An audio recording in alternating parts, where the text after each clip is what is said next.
সর্বোচ্চ আদালত supreme court তৃণমূলের দাবিকে মান্যতা দিয়ে বলেছে লজিক্যাল ডিসক্রিপেন্সি লিস্ট রিলিজ করতে হবে।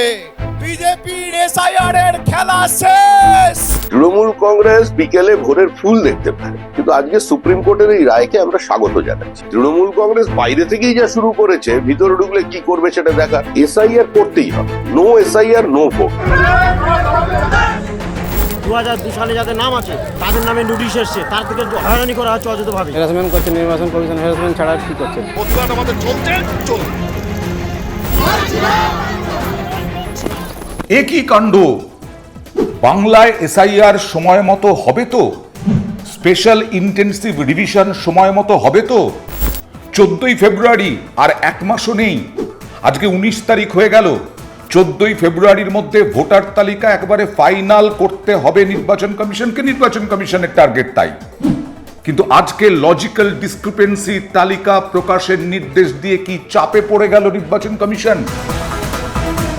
হিয়ারিং এ কি কি ডকুমেন্ট দিল, হিয়ারিং এ রেকর্ড করতে হবে। এবং এই হিয়ারিংটা পঞ্চায়েত ভবনে, পঞ্চায়েত অফিসে হবে এবং ব্লক অফিসে হবে এবং ওয়ার্ড অফিসে হবে। যেমন লিস্ট পাবলিশ করতে বলেছিল 3 জায়গায়, তেমনি হিয়ারিংটাও 1, 2, 3 হবে। The court is watching very closely. 94 লক্ষ যাদের তথ্যে অসঙ্গতি রয়েছে, তথ্যের ত্রুটি রয়েছে, এই রকম যাদেরকে হিয়ারিংয়ে ডাকা হয়েছে, শুনানিতে ডাকা হয়েছে, তাদের তালিকা প্রকাশ করতে হবে। 94 লক্ষের তালিকা প্রকাশ করতে হবে, যা তৃণমূল কংগ্রেসের অভিযোগ এবং দাবি মতো নির্বাচন কমিশন কিছুতেই প্রকাশ করতে রাজি ছিল না। এরপরে সুপ্রিম কোর্টের নির্দেশে মান্যতা দিতে হবে নির্বাচন কমিশনকে, এবং 94 লক্ষ ভোটারের নাম টাঙাতে হবে বিভিন্ন জায়গায়। বিএলএদের অ্যালাউ করতে হবে, বিএলএ 1 বা বিএলএ 2। এই 94 লক্ষ কেন বলছি, যা এখনো পর্যন্ত রায়ের কপি দেখে পাওয়া গেছে, এই 94 লক্ষের কাছেই সুযোগ থাকছে যে আমার কেন এরকমভাবে বিএলএ 2 বা বিএলএর মাধ্যমে সরাসরি শারীরিকভাবে শুনানি কেন্দ্রে না গিয়ে বিএলএ 1 বা বিএলএ 2-র মাধ্যমে অভিযোগ জানানোর বা ডিসক্রিপেন্সি জানানোর সুযোগ থাকছে। এতগুলো চিঠি, এতগুলো লেটার পরীক্ষা করা, শোনা, বিএলও 1 বা বিএলএ 2 নয়, ভোটারের প্রতিনিধিত্ব করতে পারেন অ্যাডভোকেটও, এছাড়াও অনেকেই করতে পারেন সুপ্রিম কোর্টের নির্দেশ অনুযায়ী। এই যে সমস্তটা যদি আবার নতুন করে করতে হয়, এরপরে আবার বিএলওদেরও নাকি শুনানিতে ডাকা হচ্ছে, এরকম অভিযোগ উঠছে।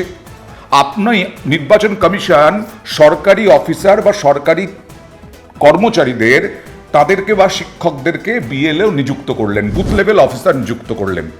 এই বুথ লেভেল অফিসার নিযুক্ত করে শুধু নির্বাচন কমিশন, এই বুথ লেভেল অফিসারদেরই এখন তারা নাগরিক কিনা তা নিয়ে প্রশ্ন উঠছে। তাহলে কি কোথাও বিএলও নিয়োগেই ঠিকঠাক ছিল না? আসলে কি চিহ্নিত করে ঠিকঠাকভাবে খোঁজ খবর না নিয়ে, কারণ সরকারি চাকরি পেয়েছেন তারা সরকারি কর্মচারী, তাদের নাগরিকত্ব থাকবে না কেন? তাদের ভোটার তালিকায় নাম থাকবে না কেন? তাদের হিয়ারিংয়ে ডাকা হবে কেন? এই প্রশ্ন উঠছে, এই সমস্ত প্রশ্ন। তারপরে দেখা যাচ্ছে যে নেতাজির নাম বারবার প্রধানমন্ত্রীর মুখে, সেই নেতাজির পরিবারকেও ডাকা হয়েছে হিয়ারিংয়ে। তাদেরও তার মানে ভোটাধিকার নিয়ে প্রশ্ন, তাদেরও তার মানে নাগরিকত্ব নিয়ে প্রশ্ন। যেমন চন্দ্রকুমার বসু, নেতাজির নাতির ছেলে, তাকে ডাকা হয়েছে, তার পরিবারের অনেককেই ডাকা হয়েছে হিয়ারিংয়ে। নওশাদ সিদ্দিকী, তিনি বিধায়ক, জনপ্রতিনিধি, তাকেও ডাকা হয়েছে হিয়ারিংয়ে। এ তো ঠগ বাজতে গাঁ উজাড় হয়ে যাচ্ছে অন্য দিক থেকে। আসলে অনুপ্রবেশকারী এবং নাগরিক নন এরকম লোকদের ডাকার কথা, কিন্তু এখন তো দেখা যাচ্ছে বিধায়ক, মন্ত্রী, সাংসদ কাউকেই ছাড়া হচ্ছে না। যেমন সামিরুল ইসলাম, তিনি তৃণমূলের রাজ্যসভার সাংসদ, তিনি উদ্যোগ নিয়ে বিভিন্ন পরিযায়ীদের এ রাজ্যে নিয়ে আসছেন, পরিযায়ীদের বিভিন্ন খবরাখবর তিনি দিচ্ছেন। তিনি উদ্যোগ নিয়েছিলেন, বাংলাদেশ থেকে সোনালী খাতুনকে তিনি ফিরিয়ে এনেছেন। এখনো পর্যন্ত আরো বেশ কয়েকজন আটকে আছেন বাংলাদেশে। এই সামিরুল ইসলামও নাগরিক নন। এই সামিরুল ইসলামের তার মানে হিয়ারিংয়ে যেতে হবে, শুধু হিয়ারিংয়ে নয়, নিজেদের ভোটাধিকার প্রমাণ করতে হবে। তাজমুল হোসেন, তিনি এ রাজ্যের মন্ত্রী, আবার বলছি, জনপ্রতিনিধি শুধু নন, তিনি মন্ত্রিসভার সদস্য রাজ্যের। তাকেও তার মানে প্রমাণ করতে হবে এসআইআর এ হিয়ারিংয়ে গিয়ে। এবার এই যে এই রকম ঝামেলা, এর আগে তো মোহাম্মদ শামী থেকে আরম্ভ করে টুটু বসু, তাদেরকে নিয়েও প্রশ্ন দেখা দিয়েছিল। আসলে বিহারে বা মহারাষ্ট্রে কি এই রকম সাংঘাতিক রকমের ঝামেলা পোয়াতে হয়েছিল নির্বাচন কমিশনকে? এরকম কিন্তু পোয়াতে হয়নি মহারাষ্ট্রে এবং বিহারে। তাই তৃণমূলের মতো বিরোধিতাও ছিল না, এবং তৃণমূল যে বারবার যে দাবি করছে এবং যে দাবি করছে যে আসলে সেই সব রাজ্যে বিরোধী যারা কংগ্রেস বা অন্য বিরোধী দল, তারা বুঝতেই পারেনি নাকি নির্বাচন কমিশনের কৌশল, বিজেপির হয়ে নির্বাচন কমিশন কাজ করছে, এই অভিযোগও তৃণমূলের রয়েছে। এই এত অভিযোগের পরে তৃণমূলের অভিযোগ এবং তৃণমূলের আবেদনকে মান্যতা দিল সুপ্রিম কোর্ট।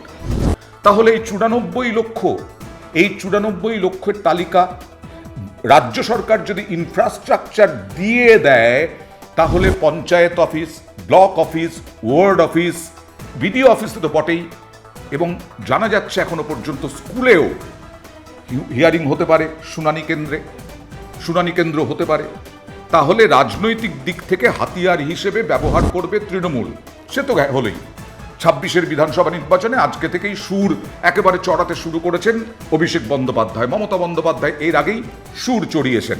এবার লজিক্যাল ডিসক্রিপেন্সি, এটা কিন্তু কোনো এসআইআর ছিল না, কোনো আইনে নেই, এটা নতুন করে দলদাসদের মাথা থেকে বেরিয়েছে। তারা লজিস্টিক্যাল ডিসক্রিপেন্সির নামে আরও 1,33,00,000 থেকে 36 লক্ষ নামের তালিকা করেছেন, যে তালিকা আমাদের কারো কাছে নেই, কোনো পার্টিকে দেয়নি, নিজেরা বিজেপি পার্টি অফিসে ধরে রেখে দিয়েছে। নির্বাচন কমিশন বলেছিল আমরা তালিকা প্রকাশ করব না, তার কারণ তালিকা যদি প্রকাশিত হতো এদের খেলাটা ধরা পড়ে যেত। দেশের সর্বোচ্চ আদালত সুপ্রিম কোর্ট তৃণমূলের দাবিকে মান্যতা দিয়ে বলেছে লজিক্যাল ডিসক্রিপেন্সি লিস্ট রিলিজ করতে হবে। শুধু তাই নয়, বিচারপতিরাও বলেছেন বিএলএ টুরা হিয়ারিং এ থাকবে। এর সাথে যারা হিয়ারিং এ যাচ্ছে তাদেরকে রসিদ দিতে হবে, অ্যাকনলেজমেন্ট দিতে হবে।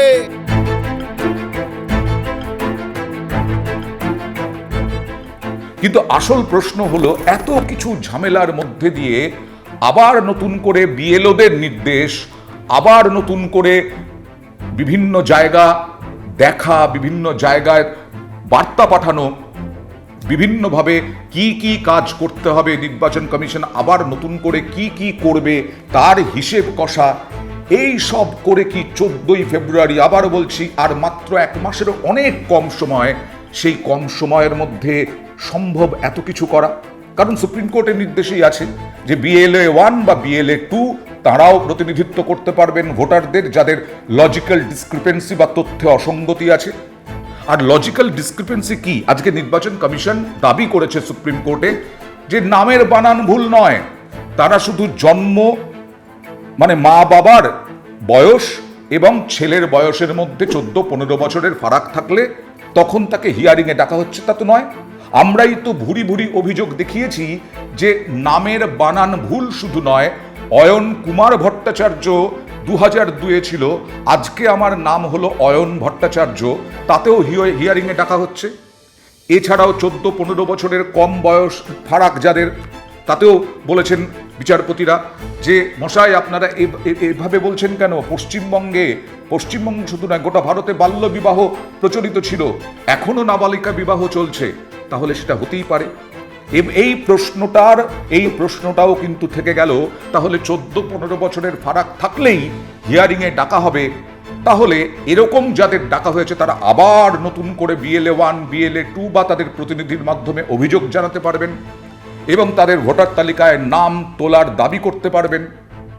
এছাড়াও থাকছে যে নির্বাচন কমিশনকে আবার বলছি 14ই ফেব্রুয়ারির মধ্যে ভোটার তালিকা প্রকাশ করতে হবে, এবং এই 14ই ফেব্রুয়ারি ভোটার তালিকা প্রকাশ না করলে পরে 14ই ফেব্রুয়ারি পরেই মার্চ থেকে ইলেকশন করতে হবে। মার্চ থেকে ইলেকশন এপ্রিল অব্দিও যদি হয়, মে মাসের মাঝামাঝি সময়ের মধ্যে সরকার গড়ে ফেলতেই হবে, যে সরকারই আসুক না কেন। নির্বাচন কমিশনের এই পুরোটা দায়িত্ব সরকার গঠন পর্যন্ত, সরকারের শপথ নেওয়া পর্যন্ত। তাহলে এটা তো পেছোতেই থাকবে। সেই পেছনোর সময় আরো বাড়বে, নাকি 14ই ফেব্রুয়ারি ভোটার তালিকা প্রকাশ করবে নির্বাচন কমিশন? তারপরেও মামলা হওয়ার সুযোগ আছে, তারপরেও মামলা হওয়ার সুযোগ আছে, অভিযোগ জানানোর সুযোগ আছে, তারপরেও বিভিন্ন ক্ষোভ বিক্ষোভ আছে। শুধু তো এখানেই সীমাবদ্ধ নয়, আরও একটি বিষয় আছে, ফর্ম 7। এই ফর্ম 7 নিয়ে গোটা রাজ্য জুড়ে তৃণমূল বিজেপির হাতাহাতি, ধস্তাধস্তি, উত্তেজনা, রণক্ষেত্র সব চলছে।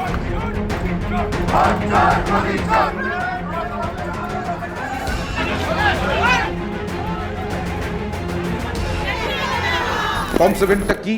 আসলে তৃণমূল বা বিজেপি, আপনি ধরুন একজন ভোটার, আপনাকে তৃণমূল ভুলভাবে, অযোগ্যভাবে এবং ভোটার তালিকায় গড়মিলের জন্য আপনার নাম তুলেছে। বিজেপি অভিযোগ করছে, বিজেপি ফর্ম 7 আপনার নাম দিয়ে বিজেপি অভিযোগ করছে তৃণমূলের বিরুদ্ধে, এবং আপনি ঠিকঠাক ভোটার নন, এই অভিযোগ এটা হচ্ছে যে কোনো দল করে।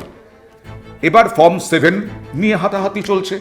বিজেপি আজকে দাবি করেছে, বিজেপি আজকে আবেদন করেছে নির্বাচন কমিশনের কাছে যে এই ফর্ম 7 জমার আরো 10 দিন সময় দেওয়া হোক। তার মানে তো দিন বাড়তেই থাকছে, দিন বাড়তেই থাকছে। হয়রানি, ভোগান্তি, হ্যান ত্যান অনেক কিছু অভিযোগ ছিল, কিন্তু এবার তো দিন বাড়তে থাকবে। তাহলে কি 14ই ফেব্রুয়ারির মধ্যে সম্ভব? 14ই ফেব্রুয়ারির মধ্যে ভোটার তালিকা প্রকাশের? নির্বাচন কমিশনের কাছে কি এতটা জটিল হবে এখানকার পরিস্থিতি বা রাজনৈতিক পরিস্থিতি সম্বন্ধে ধারণা ছিল না? আর সেই কারণেই কি এই রকম বহু প্রশ্ন ঘুরপাক খাচ্ছে এসআইআর নিয়ে, স্পেশাল ইন্টেন্সিভ রিভিশন নিয়ে। এক তো এসআইআর নিয়েছিল, এবার হিয়ারিং নিয়ে, এবার ডিসক্রিপেন্সি, লজিক্যাল ডিসক্রিপেন্সির তালিকা প্রকাশ, তার সঙ্গে সঙ্গে BLA 1, BLA 2 তাদেরকে প্রতিনিধিত্ব করার নির্দেশ, তার সঙ্গে সঙ্গে হচ্ছে অ্যাডমিট কার্ডও নিন নির্বাচন কমিশনের কাছে জানিয়ে দিল সুপ্রিম কোর্ট পর্যবেক্ষণে। এই সব মিলে আদৌ দেরি হয় কিনা, নাকি এসআইআর চলতে থাকবে এবং এসআইআর প্রক্রিয়া চলবে আর তার আগে ভোট হয়ে যাবে, সেটাও কি সম্ভব? মানে আমি বলছি এসআইআর এ ধীর, ভোটের কাজটা স্বাভাবিক হোক, বোধহয় সম্ভব নয়। কারণ 2025-এর ভোটার তালিকাকে একদম বাদ দেওয়া হয়েছে। 2025-এর ভোটার তালিকা সর্বশেষ ভোটার তালিকা, সেই 2025-এর ভোটার তালিকা ধরে নির্বাচন কমিশন ভোটার তালিকা প্রকাশ করতে পারবে না, কারণ বাদ দেওয়া হয়েছে। তাই 2026-এর ভোটার তালিকা প্রকাশ করতেই হবে নির্দিষ্ট সময়ের মধ্যে, যাতে মে মাসের মাঝামাঝির মধ্যে সরকার গঠন হয়ে যায়। এখন অনেকটাই অগ্নি পরীক্ষা বলা যায় নির্বাচন কমিশনের কাছে।